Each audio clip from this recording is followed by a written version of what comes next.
மே 1ஆம் தேதி கள்ளழகர் எழுந்தருளும் வைபவம் நடைபெறவுள்ள நிலையில் வைகை ஆற்றில் சீரமைப்பு பணிகள் நடைபெற்று வருகிறது. இது தொடர்பான முழுமையான விவரங்களோடு எமது செய்தியாளர் ஹரிகிருஷ்ணன் இணைகிறார். ஹரிகிருஷ்ணன், மிகவும் பிரசித்தி பெற்ற கள்ளழகர் வைகை ஆற்றில் இறங்கும் வைபவம் நடைபெற இருக்கிறது. அதற்காக வைகை ஆற்றில் 500 கன அடி தண்ணீரும் திறக்கப்பட்டிருக்கிறது. தற்போது நடைபெற்று வரும் பணிகள் என்ன? கள்ளழகர் வைகை ஆற்றில் எழுந்தருளக்கூடிய நிகழ்வானது மே 1ஆம் தேதி அதிகாலை 5:35 மணியிலிருந்து 5:55 மணிக்குள்ளாக நிகழ இருக்கிறது. இந்த வைபவத்திற்காக பல்வேறு ஏற்பாடுகள் செய்யப்பட்டு இருக்கிறது. சித்திரை திருவிழாவின் சிகர நிகழ்வாகத்தான் வைகை ஆற்றில் கள்ளழகர் எழுந்தருளக்கூடிய நிகழ்வானது நடைபெறும். மதுரையை பொறுத்தளவுக்கு மீனாட்சி அம்மன் கோவில் சித்திரை திருவிழா மற்றும் கள்ளழகர் கோவில் சித்திரை திருவிழா என்பது பிரசித்தி பெற்றது. தமிழ்நாடு மட்டுமல்லாமல் அண்டை மாநிலங்கள் மற்றும் வெளிநாடுகளிலிருந்தும் வந்து அந்த திருக்கல்யாண வைபவம், தேரோட்ட வைபவம் உள்ளிட்ட பல்வேறு நிகழ்வுகளை கலந்து கொள்வார்கள். சிகர நிகழ்வாக கள்ளழகர் வைகை ஆற்றில் எழுந்தருளக்கூடிய நிகழ்விலே 10 லட்சத்துக்கும் அதிகமான மக்கள் ஒன்று கூடி கள்ளழகரை வணங்கக்கூடிய ஒரு நிகழ்வாக நடைபெறும். இந்த நிகழ்வுக்காகத்தான் தற்போது வைகை ஆற்றை சுத்தப்படுத்தக்கூடிய நிகழ்வானது நடைபெற்று வருகிறது. அந்த இடத்துல சீரமைப்பு பணிகள் இருக்கக்கூடிய அந்த கள்ளழகர் இறங்கக்கூடிய இடத்திலே வந்து தற்போது பந்தக்கால் நட்டு சீரமைப்பு பணிகளானது தொடங்கி இருக்கிறது. இந்த பணிகளானது 2-3 தினங்களுக்கு நடத்துவதற்கு திட்டமிடப்பட்டு இருக்கிறது. இந்த பணிகளை பொறுத்தளவிற்கு இந்த பணிகளை பொறுத்தளவுக்கு கள்ளழகர் இந்த 27ஆம் தேதி கள்ளழகர் கோவில் சித்திரை 27ஆம் தேதி தொடங்கி மே 6ஆம் தேதி வரைக்கும் 10 நாட்கள் நடைபெறுகிறது.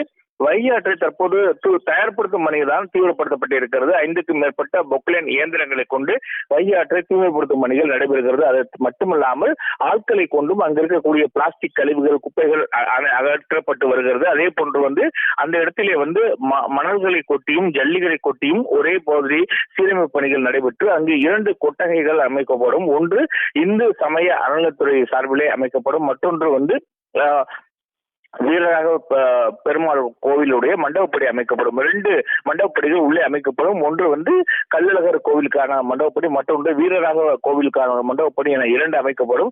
இந்த 2 மண்டபப்படிகள் அமைப்பதற்கான ஏற்பாடுகள் நடைபெற்று வருகிறது. அதே போன்று வைகை ஆற்றை தூய்மைப்படுத்தக்கூடிய பணிகளும் நடைபெற்று வருகிறது.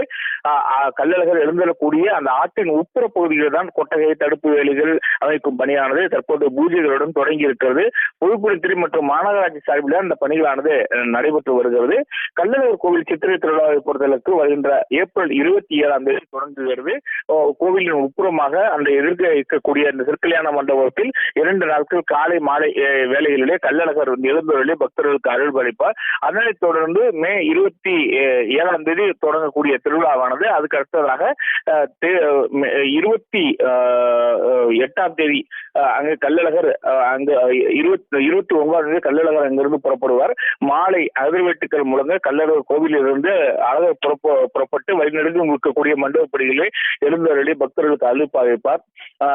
அங்கு கள்ளழகர் திருக்கோலத்தில் வந்து தங்க பல்லக்கில் புறப்பட்டு வரக்கூடியவர் தல்லாகுளம் பிரசன்ன வெங்கடாஜலபதி கோவிலிலே இரவு திருமஞ்சனமாகி அதிகாலையிலே தங்க குதிரை வாகனத்தில் எழுந்தருளி 1000 பன் சப்பரத்தில் ஏறி அங்கு பக்தர்களுக்கு அருள்பாலிப்பார். அதனைத் தொடர்ந்து அங்கிருந்து அப்படியே வைகை ஆற்றை நோக்கி ஒவ்வொரு மண்டபப்படியிலும் ஏறி இறங்கக்கூடியவர் மாலை சரியாக காலை வந்து 5:35 மணியிலிருந்து 5:55 மணிக்குள்ளாக தங்க குதிரை வாகனத்தில் பச்சை பெற்று விடுத்து கள்ளழகர் வைகை ஆற்றில் எழுந்தருளக்கூடிய நிகழ்வானது நடைபெறும். அதனைத் தொடர்ந்து தண்ணீர் பீச்சக்கூடிய வைபவம், அதற்கு பின்னதாக வந்து வண்டியூர் கோவிலுக்கு வீரராக கோவிலுக்கு செல்லக்கூடிய வைபவம் நடைபெறும்.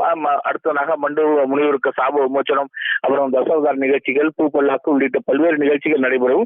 மீண்டும் 6ஆம் தேதி காலை தனது இருப்பிடமான அழகர் கோவிலுக்கு கள்ளழகர் சென்றடைவார். 10 நாட்களும் மதுரை கள்ளழகர் கோவிலிருந்து புறப்பட்டு மீண்டும் கள்ளழகர் கோவில் வந்து சேரக்கூடிய இந்த 10 நாட்களும் பல்வேறு நிகழ்ச்சிகள் நடைபெறுகிறது. வழிநெடுகும் 600க்கும் மேற்பட்ட மண்டப படிகளிலே கள்ளழகர் எழுந்தருளி பக்தர்களுக்கு அருள்பாலிப்பார். சாலையில் இருமருங்கிலும் பக்தர்கள் நீண்ட வரிசையில் காத்திருந்து கள்ளழகர் வழிபடக்கூடிய நிகழ்வானது நடைபெறும்.